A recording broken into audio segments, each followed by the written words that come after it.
But if you watch closely here, watch how I get slammed into the tank. Oh, right there. Ooh, there's my nuts. I'm not gonna lie, bro, this is not a video I was looking forward to making. Today is Monday. BMW dealership is open. The Ducati dealership is closed, sadly. And this bike, my BMW S1000RR, is still giving me issues. I talked about it in one of my past videos. When shifting between 4th and 5th gear and 5th and 6th gear in high RPMs, this bike is still lagging to the point where it loses miles an hour when you upshift. By the way, I'm wearing these boots whenever I'm riding, and so I'm pushing up as hard as I can on the shifter, and it's still popping out of gear, losing miles an hour, and this bike is being a total nuisance. It's smashing my nuts every time I'm trying to upshift at high RPMs between those gears. So this bike is obviously not running right. It never has. It's been doing this since I bought the bike. I thought it was a tuning thing, so I got a Brent tune. I got the Brent tune, by the way, from this dealership. This dealership tuned this bike. They also put the exhaust on that bike. This is an issue that the dealership has covered by warranty twice already, so this is the third time I'm going to be taking this in for this specific issue now. There are also many other bikers around my area with 2023 and 2024 S1000RRs that are having this exact same issue. I do know of some people that have S1000s that don't have this issue at all. My friend High Speed Hayden out in San Diego, California, has a 2023, has an M package M1000RR. He has had no issues with his S1000 other than one of his coil packs failed and he had to get his bike towed, but it was fixed in a very timely manner. I think he got it back within a week. His does not have this issue. He said he's gone through countless testing. He rips his bike very hard, has no problems. I believe him. I've seen him ride. On myself, I cannot figure out for the life of me what this issue is. They've replaced my clutch switch. I've heard of all the things that Brent Tuning has talked about, like how these bikes have shifting issues. For some reason, the dealership just can't seem to figure it out. And I can't seem to figure it out either, because I've done my own testing. And I saw someone leave a comment about how I have aftermarket rear sets, how that might be causing some issues. Well, here's the thing. I know many people with stock S1000RR rear sets, and they're having this exact same issue. And BMW has already covered this issue twice under warranty before, so it's a warrantyable issue, and people with completely stock bikes are having the same issue. So I have come to believe that this is something simply wrong with this generation of bike. People with K67s like 2019 to 2022, they don't have this issue. This is an issue exclusive to the 2023s and up. From what I could tell from talking to people who have these bikes, because a lot of people have these bikes, and it seems to be pretty common. And so last time I took this bike to the dealership, I had a water pump failure, and so it took them 42 days to get around to fixing that. After I got this bike back, I made a review about this dealership and how long it took them to get my bike back. And I recommended that people either avoid this bike entirely, or maybe do some dealer research before buying their bike, their BMW, because I think it's a shame that BMW is not holding their dealers to a high enough standard that it takes them 42 days to get around to fixing my bike that has a critical issue. The water pump failed. It was leaking all over the ground. I was at this dealership. They called me into the back and tried to explain to me that it wasn't a critical issue and I didn't need to bring it in when I did. Now, I was flooded with comments with people saying that this was absolutely ridiculous, and I wholeheartedly agree. It's crazy. But there is a little bit of drama between me and this dealership. And so, Matthew, why don't you take this to another BMW dealership? Well, that's because the nearest BMW dealership is about 40 minutes in a further direction than this dealership that's already 20 minutes away from where I'm at right now. So, this is a warrantyable issue that this dealership has covered in the past. It's the exact same issue, and we're going to see if they continue to cover it under warranty, honoring the warranty, or if they're going to deny me and turn me around. And if they deny me and turn me around, we're going to have some issues. Because I already do have a lawyer involved in this case. This is a lemon law case after all, because it took them 42 days to get around to fixing the bike. I was very clear with them. But yeah, we're going to be taking it up there today.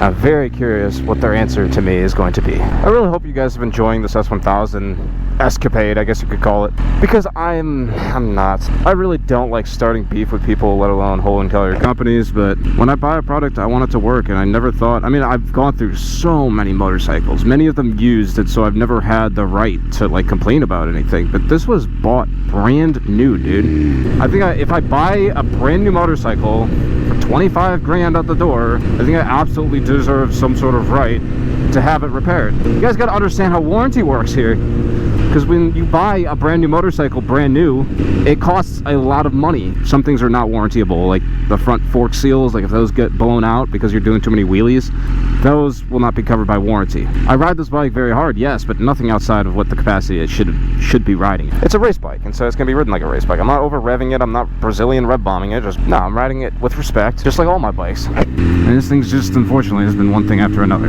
I wish it didn't have to be this way, because I do like this bike. I've been riding it ever since I got it back. feedback. It's been great. I enjoy this bike a lot. Everyone makes jokes like, oh, I hate it. I don't. I really do enjoy the bike. But yeah, I mean, if I'm gonna deal with bad service at a dealership, I'm going to talk about it. If that dealership wants to get mad about me talking about the honest truth of what's going on, that sucks. But it's like, I mean, the power to control the situation was entirely in their control. They only have one mechanic working behind the counter at that dealership. That's crazy.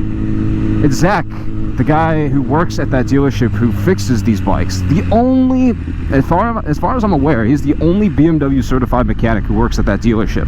Zach, you do great work, dude. It's nothing against you, bro.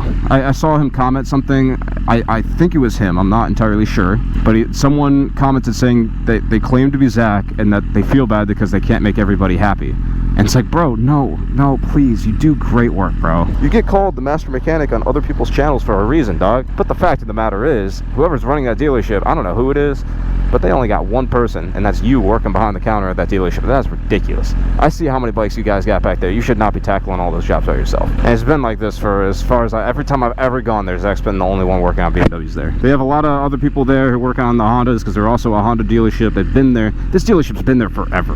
But it's crazy that BMW allows this dealership to be run the way it does. It's not like they're making money. I know for a fact BMW has higher margins on their bikes than Ducati does. The difference is Ducati seems to be run by enthusiasts. Yeah, bro, I'm not gonna lie, I'm a little bit nervous. I'm just gonna dump the bike in the back, go in there very calmly with my helmet on. I'm gonna try to record. If they tell me to take the helmet off, I'm just gonna record anyway. This is a little weird here. What was I gonna do? What's up, man? Zach said to bring it back if it's still doing the quick shifter thing. 4th to 5th, 5th to 6th, high RPM. I got it on video in case you guys need to diagnose it. Sweet. So it's still doing the... You said as long as Austin yeah, his seemed to get better though after we did the switch on your bike. I'm trying this lever just because it has different contacts. So that's what Austin's was doing. Yeah. I could repeat it 4th to 5th.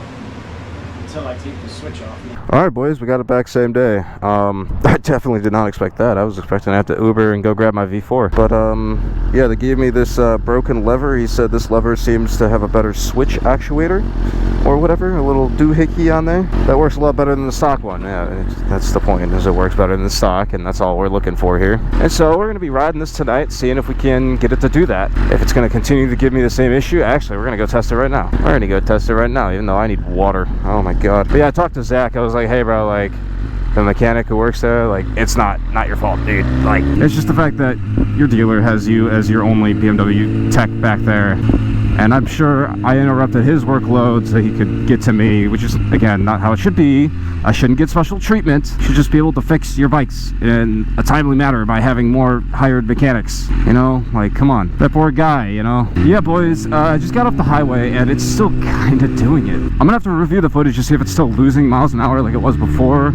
I don't know, I'm not looking down. I did pass a state trooper while I'm trying to test this. There was a lot of traffic. I'm really trying to test to see if this thing's still doing it. Because right now the dealer's still open. I still could technically take it back. For most of the instances, because this issue is very hard to repeat, it only happens when you're least expecting it. I really wasn't running into it at all until the very end, right before I got off my exit. I'm like, no, why did it happen? Like, it happened right when I least expected it. I'm still pushing up on the lever as hard as I can. I'm like making sure every shift is like really like giving it the beans, and most times it's fine, but it was the one time where I wasn't expecting it, boom, right into the tank. I'm like, I'm gonna have to review the footage here. Maybe we can play the clip. Kind of a weird, awkward conclusion. We got this bike back already, but it is still doing the thing. So yeah, I'm really far from, I live pretty far from that dealer, like 20 minutes, and there's a lot of traffic. So I hate having to go back to this dealer. It's just so out of the way. So whatever, I'm gonna pull in this gas station. I'm so thirsty. I'm gonna grab a drink, review the footage, see if it's still doing it. Now it's popping out of gear. Come on, go into first. Go into first. There you go. Oh my god. And we're gonna see if it's still doing it. We'll be right back. Too many options here. Yeah. Alright, boys, after reviewing the footage, I looked back and I can't see the tachometer because it's middle of the day and you can't see through the glare of the windscreen. But if you watch closely here, watch how I get slammed into the tank. Oh, right there. Ooh, there's my nuts. I can't see the RPM, so I don't know if it's cutting, losing miles an hour, but it's still very clearly is smashing my nuts into the tank. And that is with me bracing, by the way, because I'm still not used to riding. Every time I ride this bike and I get ready to shift, I like brace. I'm like, I don't know. It's just like how I've come to naturally ride this bike. So issue's still not fixed. I don't think I'm gonna bring it back to the dealer today, just because they're already almost closed. I don't feel like riding back and forth to there all day. That ride is miserable to get to the dealer just because there's so much traffic, and I haven't had extensive testing to see how bad, if the issue has even made any progress. Low speed shifting is a lot better. There's no hesitation with the low speed shifting anymore. It's very instant. So there is some level of progress, but the high RPM stuff is still happening. So I like the way this lever feels too, by the way. It's very nice. Even though it is broken, there's not much of a grip on it because it's half, a little bit of a little corner piece of it's gone. I'm just gonna go home now.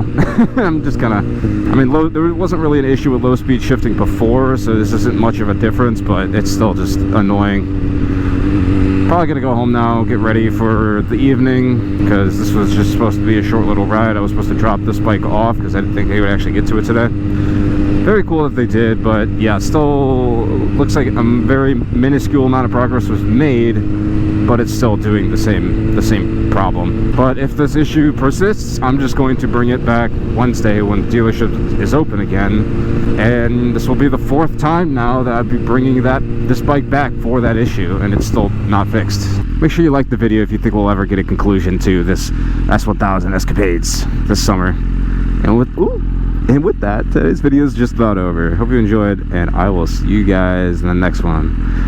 Bye bye.